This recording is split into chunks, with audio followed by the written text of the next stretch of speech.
Psicografia de Divaldo Pereira Franco. Isso vai fazer com que a gente possa ir encadeando e pensando nessa atmosfera de Cristo, que é muito lembrado no mês de dezembro. Nós vamos ver todo o processo de trabalho articulado, né? Amanhã nós teremos o excelso canto às 9 horas da manhã, com a nossa companheira Lucidalva Dias, a diretora-presidente desta casa, falando desse tema. E no próximo sábado nós teremos Semente de Luz e Vida, por esse que vos falo, né? Nós lembramos que é o nosso companheiro Altair que irá professar a palestra da noite de hoje, mas também lembramos que ainda estamos na nossa campanha das cestas básicas, e aqueles que puderem e queiram, né, colaborar com um quilo de alimentos não perecível, será bem-vindo para que nós possamos estruturar as cestas básicas, né, e cuidados com as famílias daqui da nossa comunidade do IAPI, né? No final nós vamos voltar a falar sobre essa campanha. Lembrar também que está chegando também o fim do ano, nós temos alguns recessos nesta casa. As únicas atividades que não sofrem interrupção é a doutrinária, que continua os dias de doutrinária, não se suspende doutrinária. As mediúnicas também não se suspendem, mas os grupos de estudos, a partir do dia 14, estarão de recesso, né? Todos os grupos de estudo.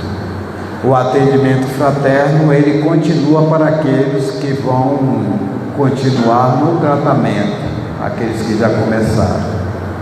Mas nós não vamos, a partir do próximo dia 4, a partir de quarta-feira agora a gente distribui ainda as fichas. Mas quarta-feira que vem a 8, nós já não distribuímos mais fichas. Aí, para esse processo da primeira vez, tem um hiato, que só retorna no início de fevereiro, né? Mas quem está fazendo o tratamento e as evangeloterapias, elas continuam. É bom que fique bem claro isso. E também vamos ter o bazar no sábado, para que a gente possa, de certa forma, angariar fundos para a manutenção desta casa. O bazar começa às 9 horas, deve ir até às 13 horas. Né? Venham, convide seus parentes, seus amigos, familiares, enfim, os preços, né, as energias monetárias sonóricas nesse processo, dá para que as pessoas possam adquirir muitas coisas, se ajudam e ajudam a instituição, tá bom? Vamos nos recomendar a Jesus nesses dias de plenitude na atmosfera do planeta Terra. Lembrando-te, Senhor, que possa o teu amor nos visitar, inebriando as nossas almas, trazendo-nos, Senhor, a lembranças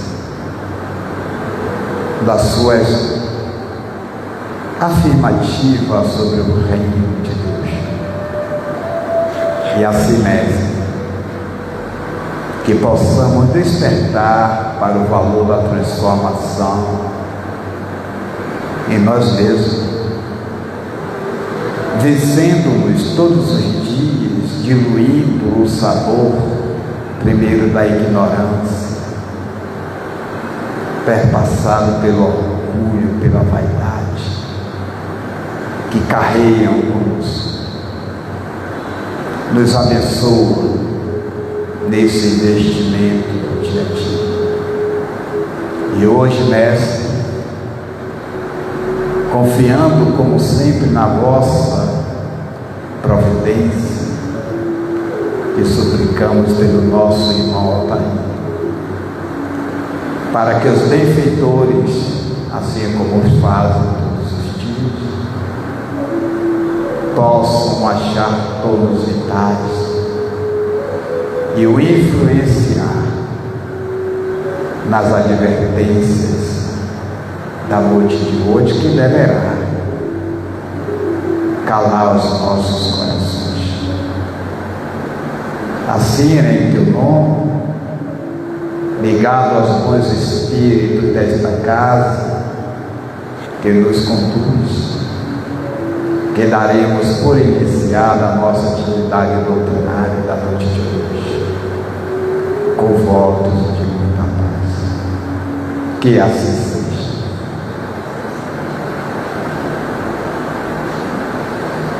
Passaremos a palavra ao nosso companheiro e irmão Altair.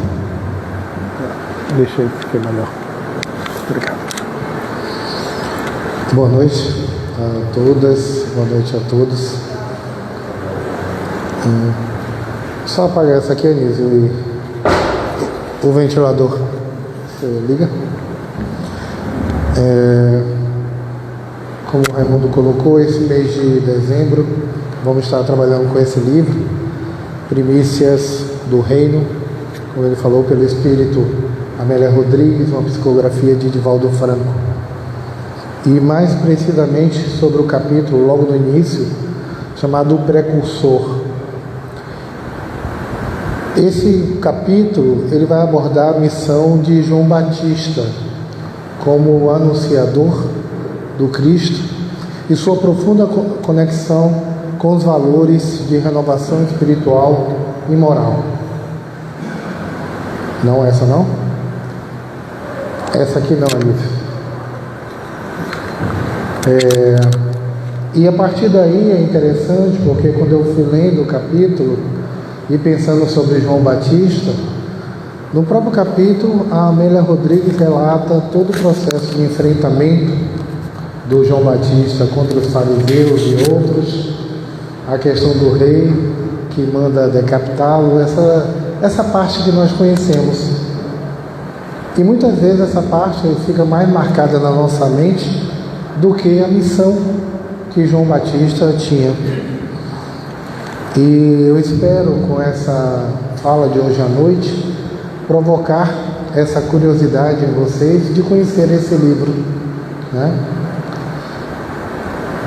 E me traz logo a ideia, quando fui ler, de pensar que ele é um livro que ele é baseado em estudos sobre a espiritualidade, que oferece profundas e ricas narrações evangélicas, nas quais a mensagem do Nazareno aponta um roteiro eficaz para a conquista da paz e a vivência do amor.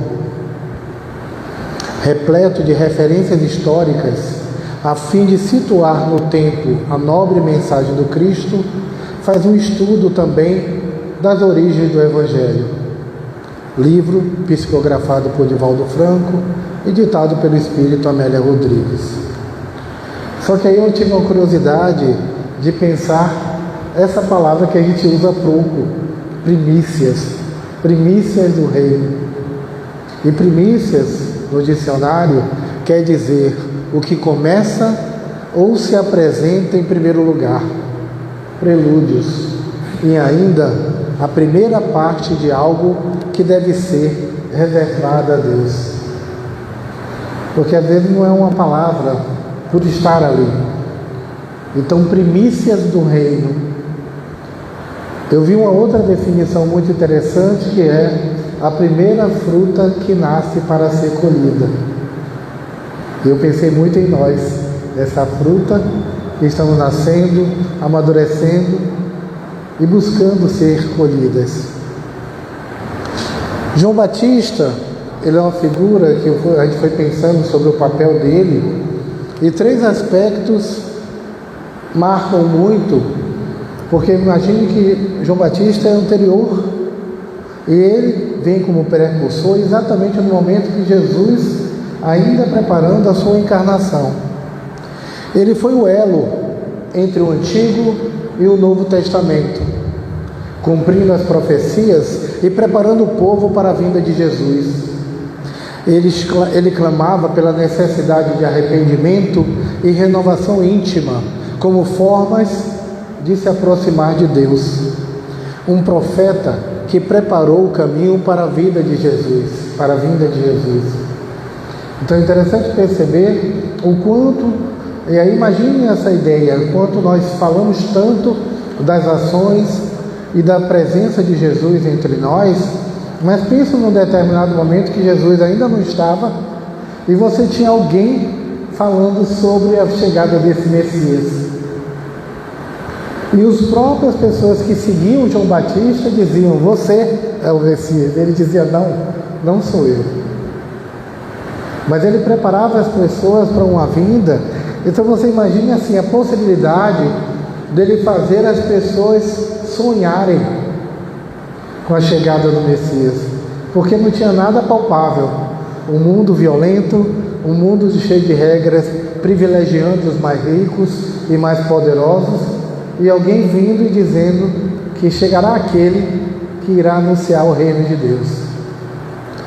João Batista também é uma figura de coragem e autenticidade, porque ele enfrenta as autoridades políticas e religiosas de sua época, como Herodes, denunciando abusos e comportamentos contrários aos princípios morais. Essa coragem o tornou um símbolo de fidelidade à verdade, independentemente das circunstâncias. Lembrando também que ele batizava pessoas em arrependimento, anunciando o reino de Deus. Esse era o encontro dessa pessoa ao se arrepender profundamente desse encontro com Deus. E além disso, João Batista também era uma prova de simplicidade e humildade, porque ele viveu no deserto durante muito tempo, adotando uma vida austera e pregando de maneira simples e atenciosa. Sempre destacou que ele não era o Messias, mas apenas aquele que preparava os corações para recebê-lo. Sua vida e ministério são exemplo de fé e de obediência. João Batista e sua missão de preparar o caminho para, explorando a espiritualidade, a necessidade de arrependimento e a expectativa da vinda do Messias, enfatizando a importância do testemunho e da fé. Além disso, há uma reflexão sobre a relação entre a vida, a morte e a ressurreição, destacando a presença do reino de Deus no coração humano, mesmo diante das dificuldades e do sofrimento. Então você, quando coloca que ele era o elo, João Batista era o elo entre o Antigo e o Novo Testamento, é perceber exatamente que aquilo que estava lá, a partir principalmente das leis que Moisés nos apresentou, e que muito não se vivia desse modo, no mundo, como eu disse, de desesperança, de sofrimento, João Batista vem trazer que diante dessa dificuldade do sofrimento, havia um reino de Deus, e que esse reino de Deus estava no coração. Não estava nos presentes, não estava nos sacrifícios, não estava na adoração, no dinheiro que se dava para os templos, mas no coração do homem. E até mesmo o próprio detalhe da natureza é utilizada, e a Amélia Rodrigues nos traz detalhes, ela fica trazendo minúcias da natureza em volta, da caracterização do lugar, é utilizado como elemento simbólico nessa narrativa de Amélia Rodrigues. Primeiramente o deserto, E aquilo que é um deserto, que parece um lugar sem vida, se torna um cenário central que representa tanto a solidão quanto a preparação espiritual. E muitas vezes esse deserto nós nos encontramos nele. Nós que temos redes sociais, muitos de nós, que vamos ter lá 1.000, 2.000, 3.000 seguidores, mas quantos desses são nossos amigos?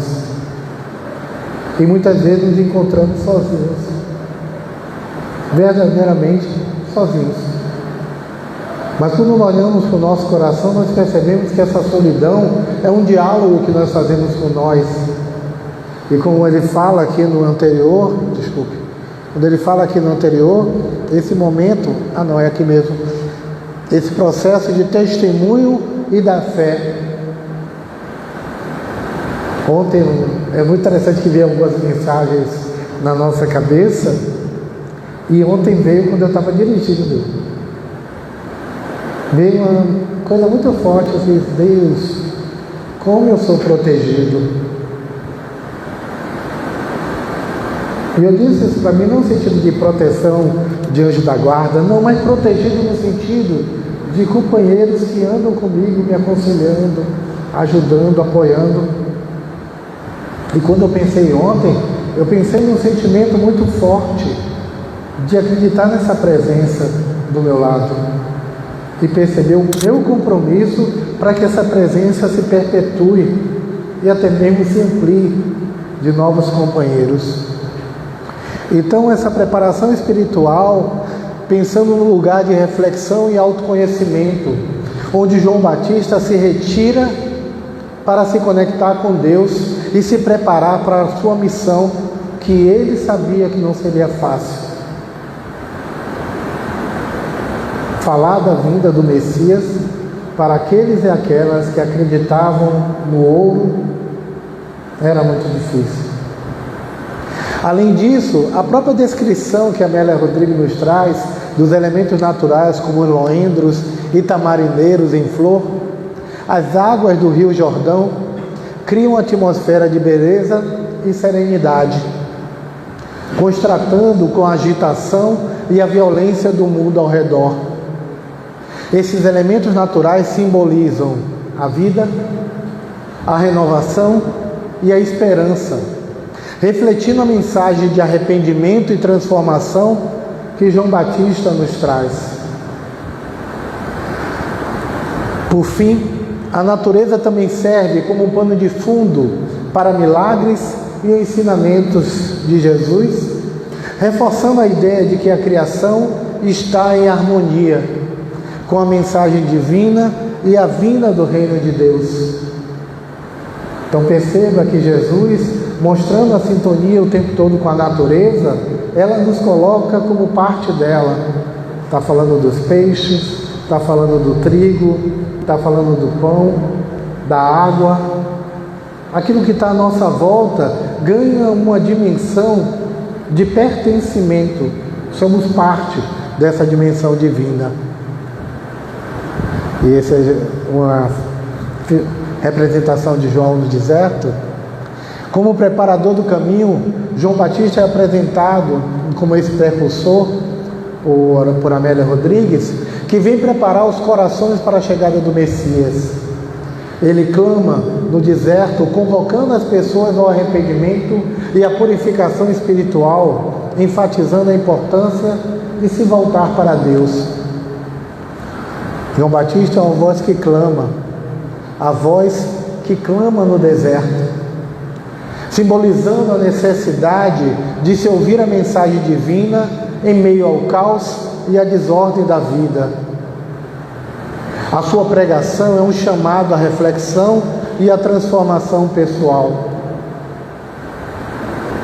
Reforça-se, a Amélia Rodrigues vai enfatizar muito e várias vezes no texto, esse exemplo de humildade que se apresenta como alguém que não é digno de desatar as correias do calçado do Messias, demonstrando humildade e reconhecimento de sua posição. Ele não busca a glória pessoal, mas sim a glorificação de Deus. O testemunho da verdade. João se apresenta como um testemunho vivo da verdade e da justiça, mesmo diante da adversidade da morte.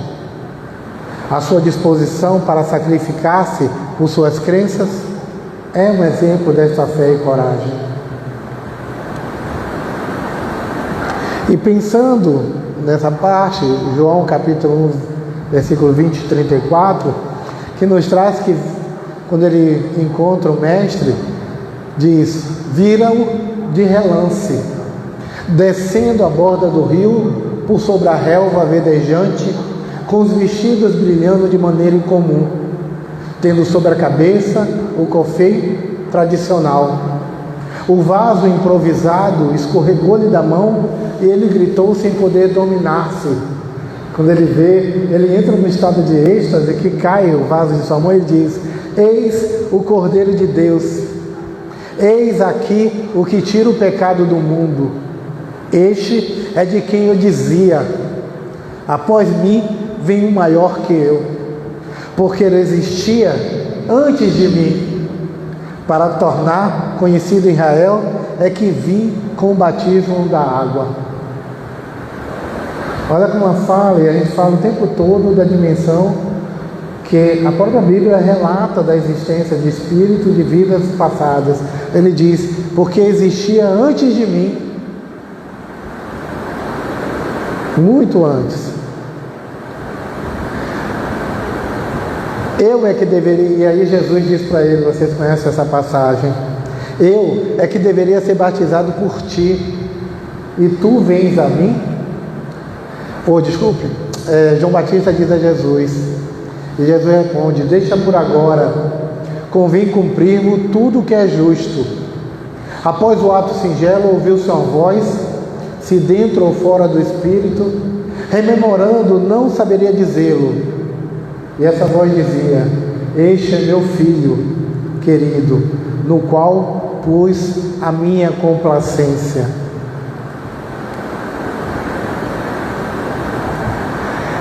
E é interessante pensar nessa diferença entre o batismo com João e o batismo com Cristo. O batismo com João, ele propõe a reforma íntima através do arrependimento, sustentado pela culpa, esse arrependimento que está marcado pela culpa. Só que o batismo com Cristo, ele vai pela mudança através da crença, sustentado não mais na culpa, mas na fé. Jesus modifica o sentido do batismo profundamente.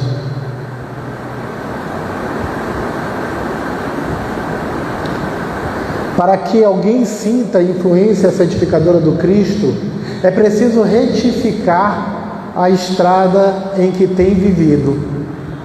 Muitos choram em veredas do crime, lamentam-se nos reveladores do erro sistemático, invocam o céu sem o desapego às paixões avassaladoras do campo material. Em tais condições, não é justo dirigir-se a alma ao Salvador, que aceitou a humilhação e a cruz sem queixas de qualquer natureza. Se queres que Jesus venha santificar as tuas atividades, endireita os caminhos da existência, regenera os teus impulsos, desfaze as sombras que te rodeiam e senti-lo-ás ao teu lado com sua bênção. Que a gente possa ter essa dimensão. Eu não posso pensar em invocar o céu sem desapegar das minhas paixões. Não tem como. Eu não tenho como solicitar estar perto e dirigir-me àquele que pode santificar as minhas atividades, o meu fazer, o meu pensar, se eu não endireitar o meu caminho. Por isso que ele coloca lá em cima, para que alguém sinta a influência santificadora do Cristo, é preciso retificar a estrada em que tem vivido, os caminhos pelo qual se tem caminhado. Existe uma frase que a gente diz que se você faz as coisas do mesmo jeito, elas darão os mesmos resultados, as mesmas respostas. Precisamos modificar essa estrada, porque o próprio Jesus nos chama e nos diz: eu sou o caminho. Ele próprio sinaliza isso. E naquele ponto que trouxe, falando da ressurreição, a ressurreição ela é mencionada no contexto desse livro, que simboliza a vitória sobre a morte e a promessa de vida eterna, central na mensagem cristã. No texto da Amélia Rodrigues, a ressurreição é associada à obra de Jesus e à transformação espiritual que ele traz ao que nele crê. João Batista, como precursor, ele prepara o caminho para essa nova vida, enfatizando a necessidade de arrependimento e a purificação das impurezas. Além disso, a ressurreição representa a realização das profecias e a confirmação da identidade de Jesus como Messias.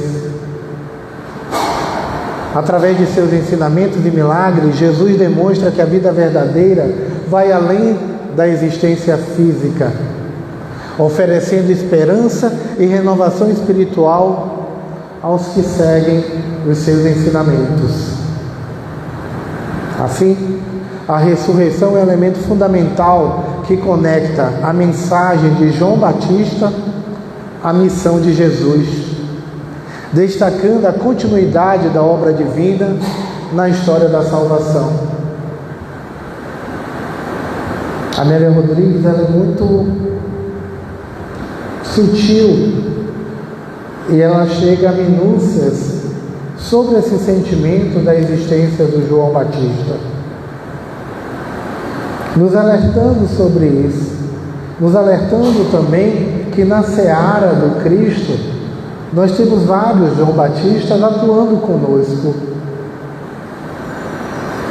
porque muitas vezes nós olhamos e dizemos: não, o meu modelo é Cristo. Sim, é um modelo, mas que nós estamos falando de outros modelos que se colocam e nos auxiliam nessa caminhada, nos sinalizando muitas vezes com seus próprios sofrimentos a necessidade das transformações.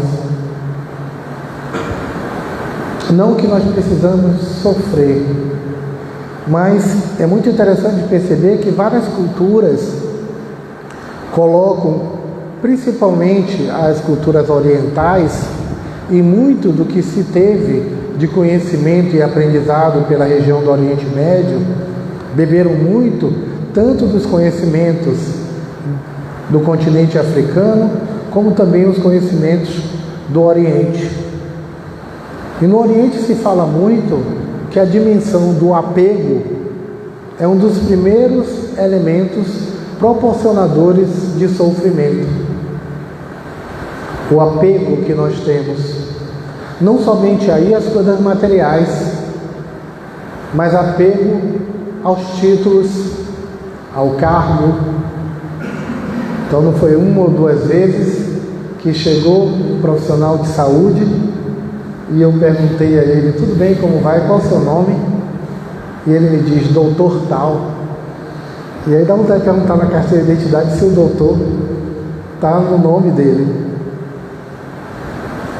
Não está, mas ele precisa se apresentar com aquele título, para parecer que com aquele título ele vai aparecer para mim como uma pessoa mais elevada. Esse é apego. E diz: eu estudei em tal lugar, eu fiz tal curso, eu trabalhei em tal esfera. Tudo passageiro, tudo que ficará. Os títulos e as posses ficam.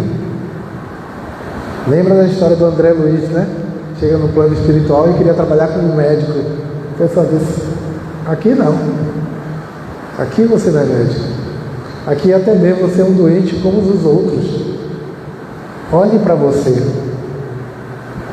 Mas ele queria vivenciar o título.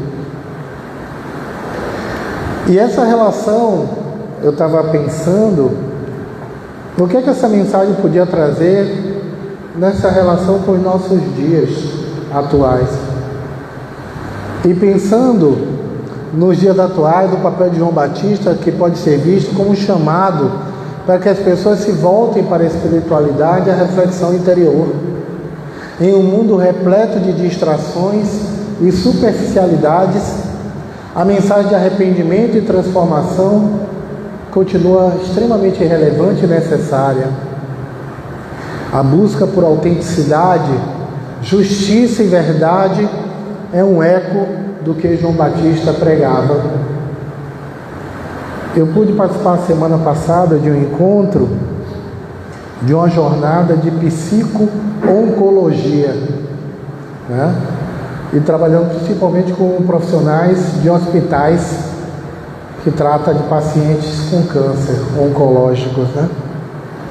E foi muito interessante na nossa fala de perceber nesse momento como a dimensão da espiritualidade acaba muitas vezes sendo buscada por essas pessoas quando estão lá no tratamento com câncer. Quando se delineia no seu horizonte a possibilidade da finitude. E muitos acabam recorrendo naquele momento.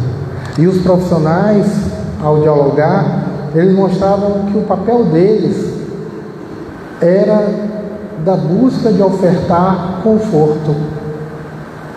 Conforto das angústias que se tinha ao vivenciar aquele momento. Tanto em relação ao que se ia deixar, como é que a família ia ficar, os filhos. E a pessoa não percebia o quanto ela tinha passado de anos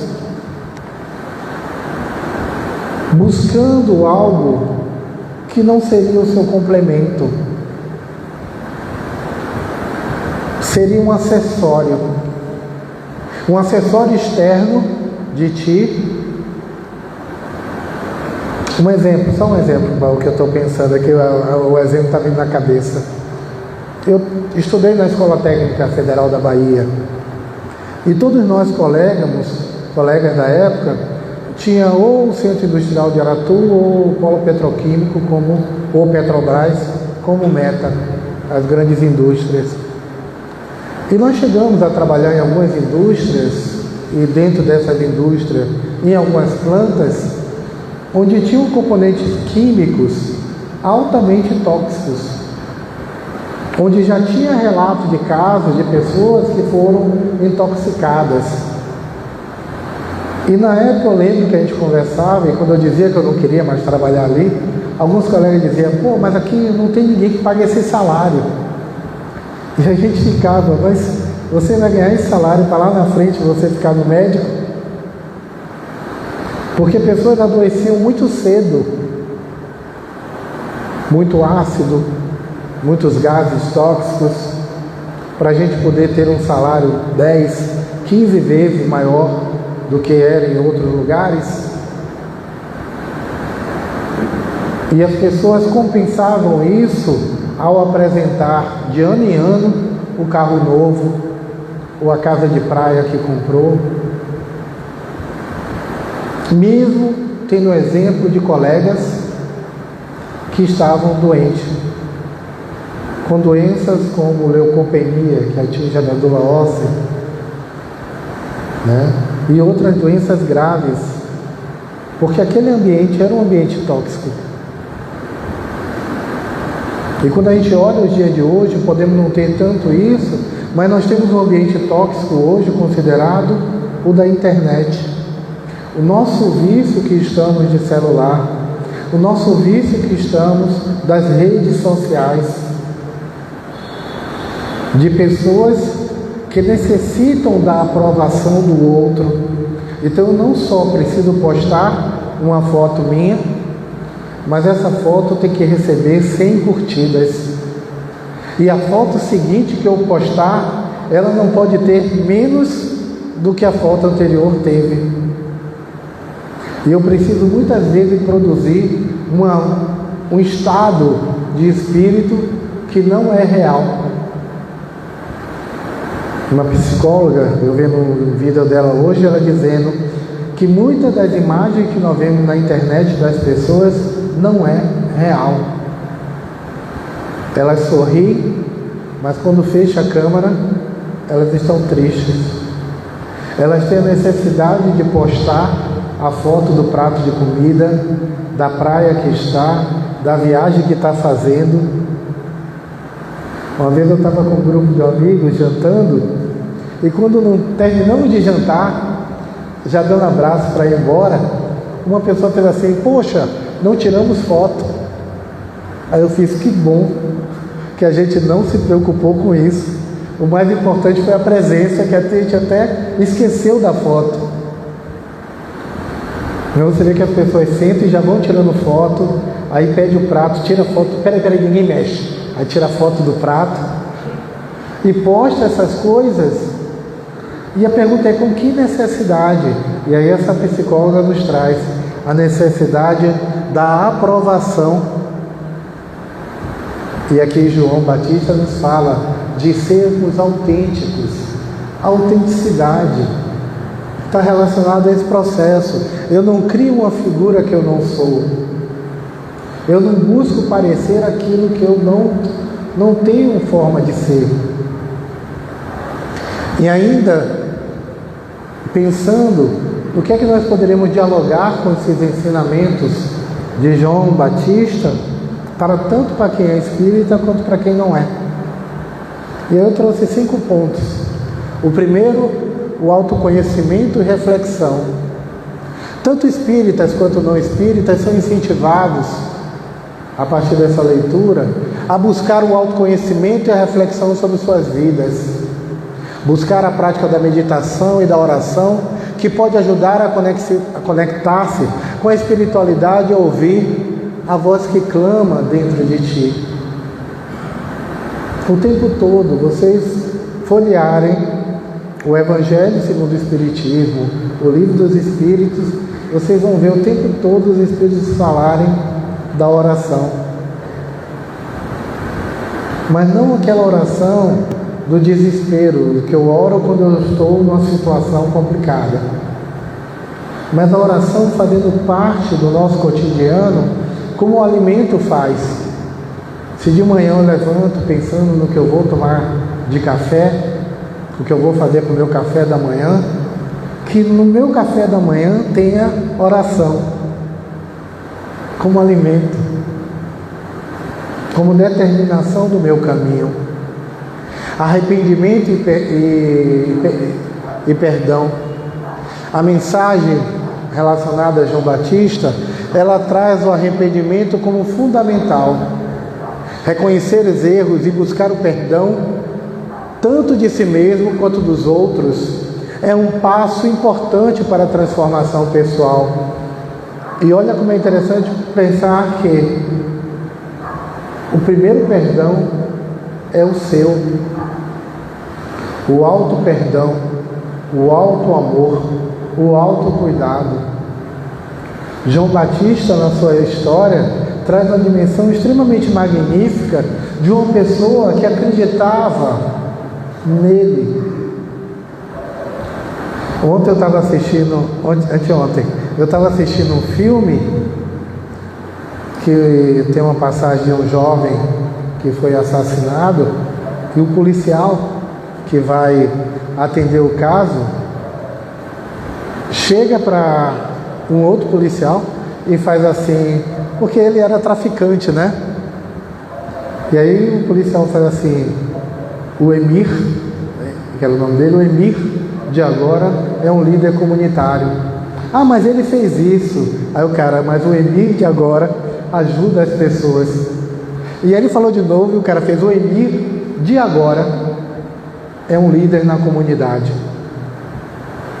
E aí o outro se calou, dizendo: eu vou ficar olhando para o passado do cara, sem perceber que o cara fez uma transformação. E às vezes a gente faz isso com a gente. A gente fica fixo no nosso passado, olhando nossos erros e nossas falhas, e a gente não se arrepende, porque o arrependimento ele está profundamente relacionado com o processo de transformação pessoal. E eu também aprendo a perdoar o outro. Aquela hora que você vê uma pessoa fazendo uma coisa e você meio que dá risada que você faz, pessoa imperfeita como eu. E você começa a dizer que você é imperfeito, o outro também.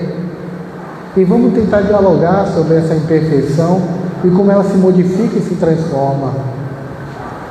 A humildade e o serviço que João Batista nos traz, e eu peço muito para que vocês possam buscar esse livro, ele serve como exemplo, porque ele traz uma dimensão na prática do serviço ao próximo, sem buscar reconhecimento, como uma forma de viver a espiritualidade, mas de uma maneira prática. Percebam, João Batista não estava fazendo nada para ele. E ele sabia que a busca por aquelas pessoas que pudessem se arrepender, se preparando para a chegada do Messias, era uma possibilidade de salvação delas, não a salvação física. E ele fazia isso de uma forma sem buscar o reconhecimento. E aí vem um desafio para nós espíritas e para nós que ainda não estamos no caminho do espiritismo, que é tentar viver a espiritualidade de uma maneira prática. Tem um provérbio africano que eu gosto muito, que é uma frase muito simples, que diz assim: enquanto reza, vá fazendo. Muito simples. Enquanto reza, vá fazendo.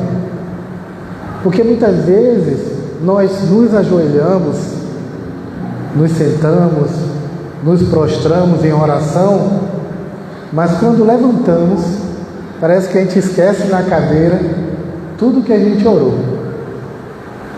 Enquanto reza, vá fazendo. Podemos estar falando de caridade, de compaixão, mas quantas vezes nós julgamos e falamos mal do outro, nós avaliamos os outros, nós não apoiamos. Muitas vezes nós passamos pelo outro e nem olhamos para a pessoa para dar uma boa noite. Uma boa noite que seja. Mas muitas vezes nos dizemos cristãos. E aí eu lembro um texto uma vez falando sobre cristão sem Cristo, né? Cristão sem Cristo, que é cristão no nome, mas viver e vivenciar Cristo significa uma mudança de comportamento e atitude. João Batista também nos traz essa dimensão da busca pela verdade e pela justiça sendo uma prioridade. Isso implica em questionar, aprender e agir de acordo com os princípios éticos e morais, promovendo a paz e a harmonia na sociedade. Então, nós vivenciamos coisas muito terríveis nesses últimos anos.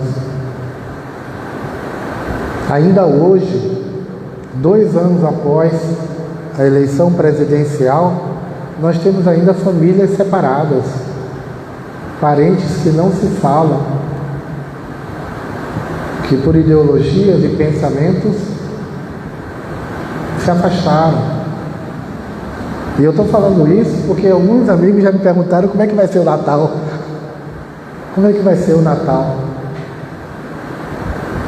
Nesse momento que às vezes a gente chama o parente para estar junto, dividindo a ceia.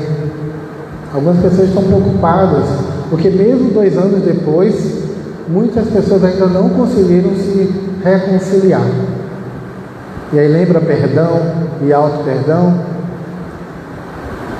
Pessoas não conseguiram perceber seus erros de avaliação sobre A, B e C. E aqui não dizendo quem está certo e quem está errado, mas pensando, será que estamos realmente conectados com a ideia de buscar a verdade?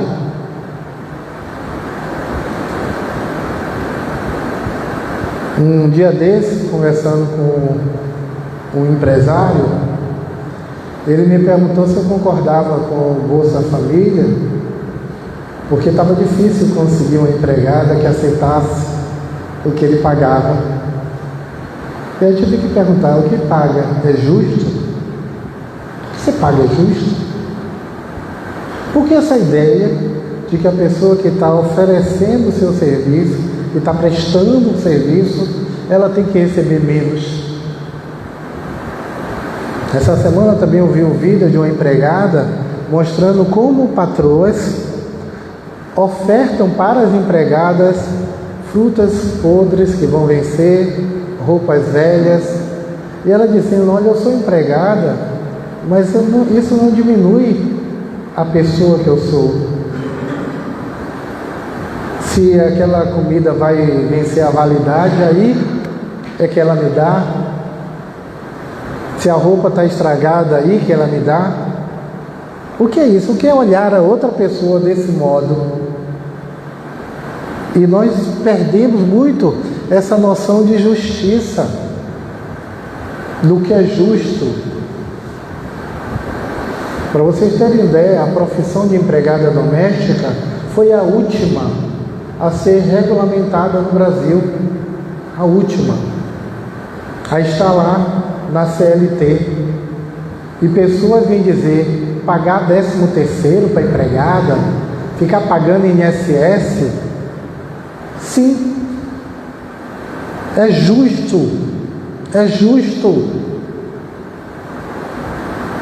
Só que a gente cresceu na ideia de estar fazendo um favor. Ah, eu peguei uma menina de uma família pobre e ela vai ficar trabalhando na minha casa, eu vou fazer um favor para a família, porque eu vou dar roupa, eu vou dar casa. Não, você está explorando o trabalho dela. Porque você não precisaria tirar ela da casa da família. Muitas vezes você dá um emprego à mãe. E só que a gente perdeu tanto essa noção, porque a verdade, ela acabou sendo pisada. Ela acabou sendo misturada de tal forma que às vezes você não sabe o que é verdade e o que é mentira. Na Alemanha nazista, o ministro das comunicações, ele dizia que fale uma mentira 1000 vezes e alguém vai começar a acreditar. Trazendo para o plano do Espiritismo, que tudo está relacionado, quando nós nos postamos na fé, ligados à oração verdadeira, de coração, nós tiramos muito da nossa vida espíritos que querem nos contar falsas verdades. Abertura ao novo. O que é que a luta de João Batista, a missão que ele teve, nos ensina? Que estar aberto à nova era de espiritualidade e compreensão que se apresenta, aceitando a evolução do pensamento e a integração de diferentes crenças e diferentes práticas espirituais, a gente poder conviver com os outros. Não dá para uma professora em sala de aula trazer uma aula sobre história da África e outra e ser apedrejada. Não dá. Nós não podemos aceitar essa ideia, porque as pessoas, por mais que elas possam ter uma crença diferente da gente, elas estão em busca de uma espiritualidade. Elas estão em busca de uma conexão com Deus, que os vários livros de Espiritismo nos falam que muitas vezes ele adquire um outro nome para poder estar próximo daquele que acredita. Esses ensinamentos e recomendações são fundamentais para a construção de uma vida mais plena e significativa, tanto no contexto espiritual quanto nas interações sociais. A mensagem de João Batista ressoa como um convite à transformação e à busca de um propósito maior. Que nós possamos ser como João Batista e que nós possamos anunciar a presença, não mais a vinda, mas a presença do Messias conosco.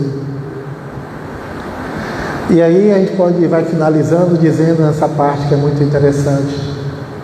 Irmãos, o reino de Deus está próximo, e dizendo, está completado o tempo. e está próximo o reino de Deus. Arrependei-vos e crede no Evangelho.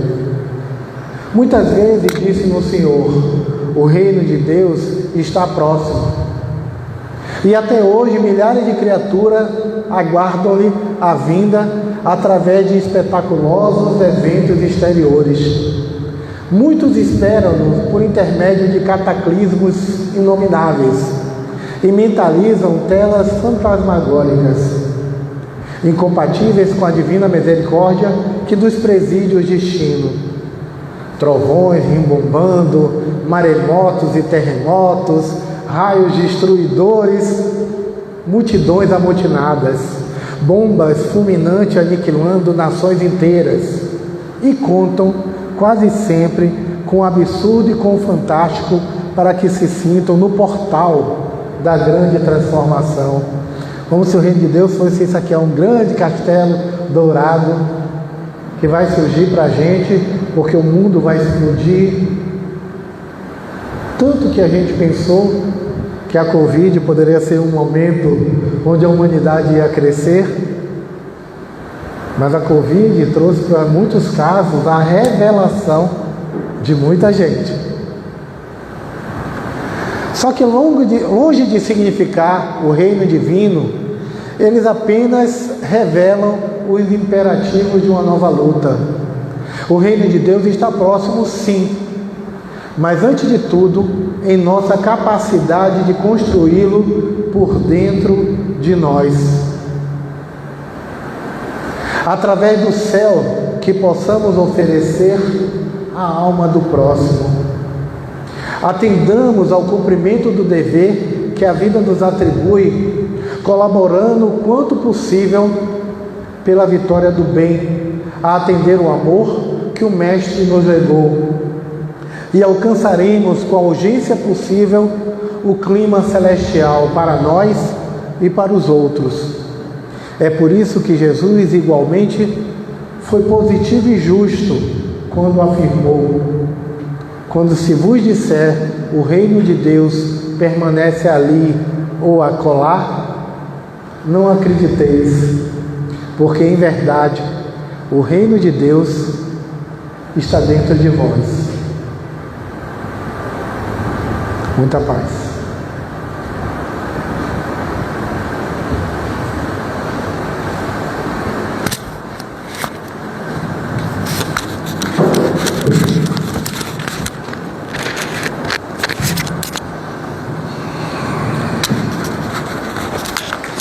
É apenas uma fração para o mês de dezembro. Um livro fantástico, pensamentos muito apropriados para a nossa busca da transformação. Nosso agradecimento ao nosso irmão Altair, e nós vamos encerrando as nossas atividades, lembrando da nossa campanha da cesta básica. 1 quilo de alimento não perecível. Isso basta para que nós possamos poder ajudar o outro. Fique à vontade para essa campanha que estamos a desempenhar. Vamos convidar os nossos médios passistas para que se coloquem em posição do passe e também nos colocar em condições de receptores do mesmo, lembrando dos benfeitores, amigos, dos espíritos, cuidadores, dispostos ao trabalho da regeneração com Cristo, nos colocando à disposição neste momento. Eles se movimentam por este salão.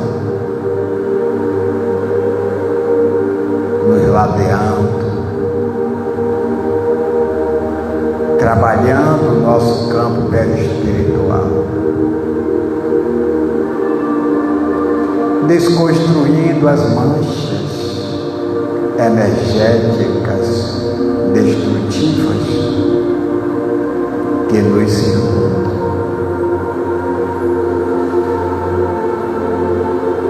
Nos reabastecendo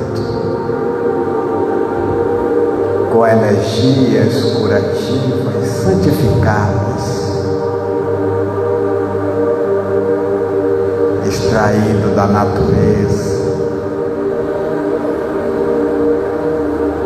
auxiliado pela boa vontade dos médiuns aqui presentes.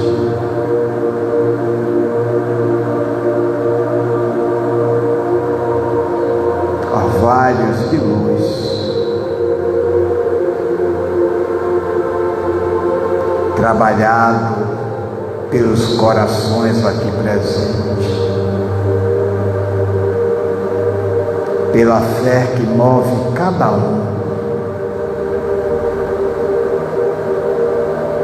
que aqui se encontra e busca a providência do Altíssimo. Essas gotas de luz recaem sobre nós, nos fortalecendo, nos encorajando, nos arremetendo a uma prosperidade de fé robusta, tendo confiança em Deus,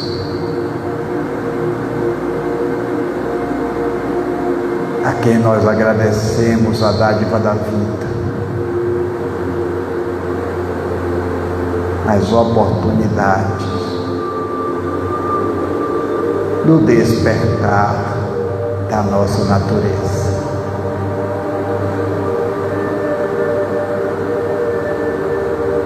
Bendito seja Deus e bendita seja esta hora que nos achamos sob o palio da misericórdia, tutelado por esses benfeitores amigos, em nome do Cristo.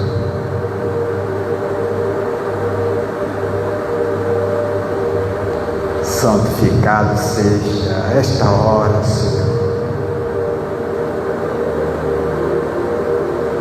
que nos faz sentir homens de bem.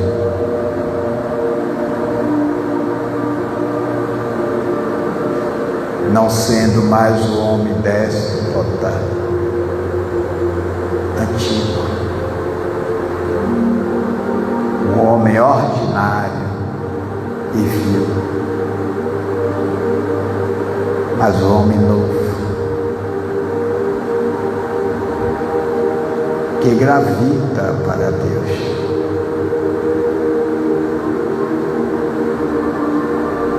Desta forma, Mestre Jesus,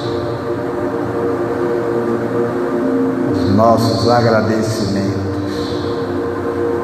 pela oportunidade e pelo banquete distribuído nesta noite, rogando a Ti, possamos retornar aos nossos lares, impregnados desta paz, para que ela continue conosco todos os dias. Viva Jesus!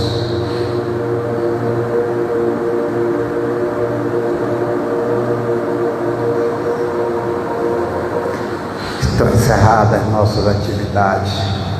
Uma boa noite a todos.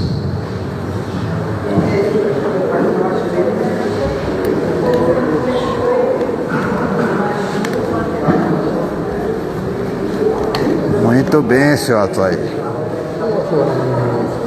Muito bem. Aí, só ver, 7h30 da manhã.